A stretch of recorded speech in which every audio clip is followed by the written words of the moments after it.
Levi Onwuzurike is a defensive tackle out of the University of Washington, and he had this to say about his mentality on playing on the line.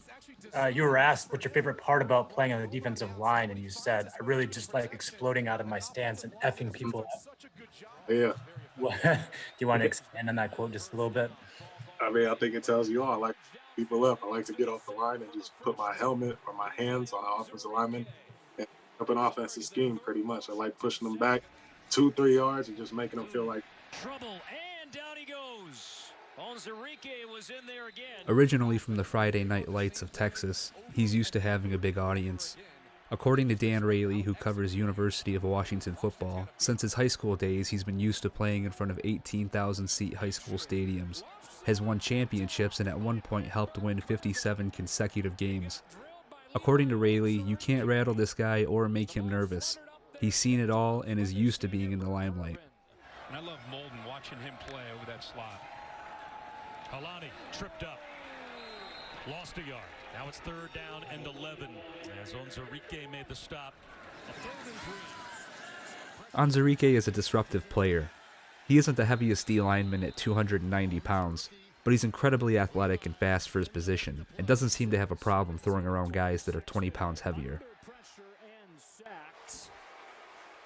Onwuzurike. Number 95, watch him get the double move. We talked about how these guys can play what we call a zero technique. He vacated the area he was responsible for, but because of his athleticism, Tim, he got back. He shares what many picks from Detroit this year share.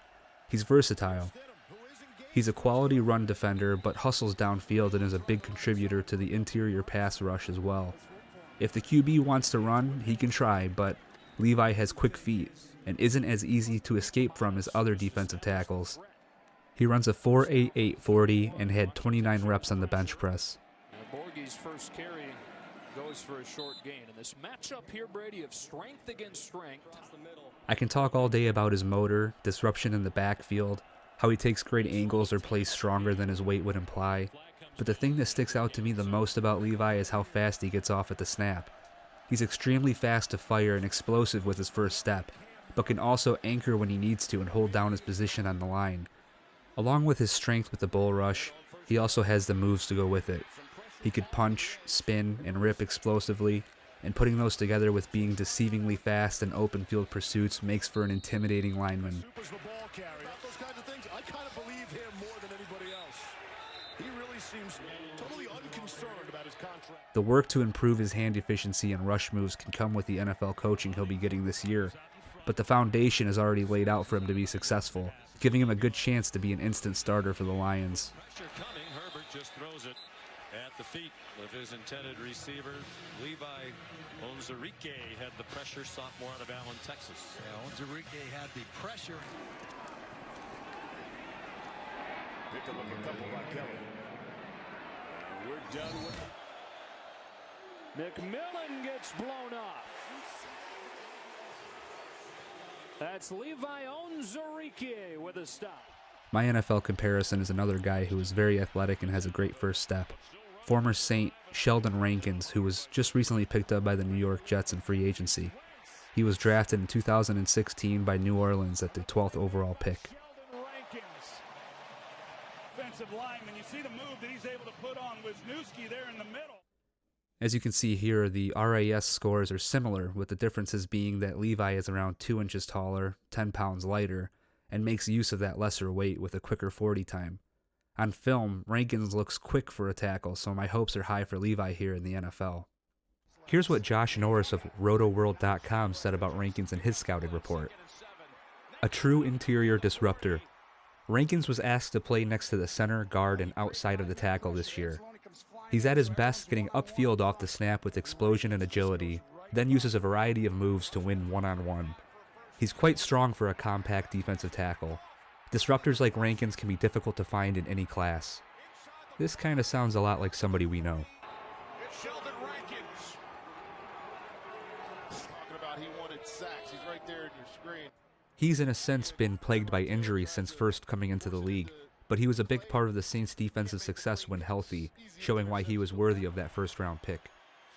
Some may disagree and call him a bust, but I think he's shown at times just how dominant he can be when he's not injured. It's good matchups on a linebacker and safety.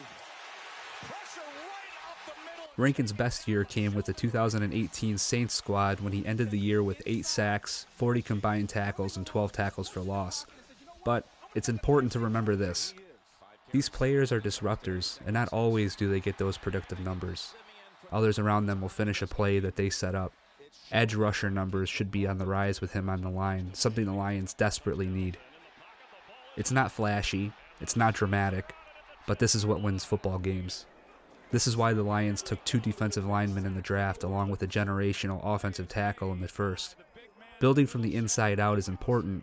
Games are won in the trenches, and for the first time, it feels like the Lions are taking this approach to heart. Levi Onwuzurike should be an instant contributor to the D-line this year, and I for one can't wait to see him take on NFL talent. Sure, there may be an adjustment period, but he's got a great place to start, make an impact, and show what he can do against the best of the best. He'll need to develop past that initial explosive get-off move and build an arsenal of second and third moves, but he'll be a fun player to watch regardless. It should be fun to see what defensive coordinator Aaron Glenn and defensive line coach Todd Wash have in store for him this year. As always, I want to thank you guys for your continued support and shared love of the Detroit Lions. Expect more rookie comparisons to be coming up soon, and subscribe if you don't want to miss them. Like if you enjoyed this video and comment on who you'd like to see me cover next time. Keep sipping that Kool-Aid and go Lions. I'll see you guys on the next episode.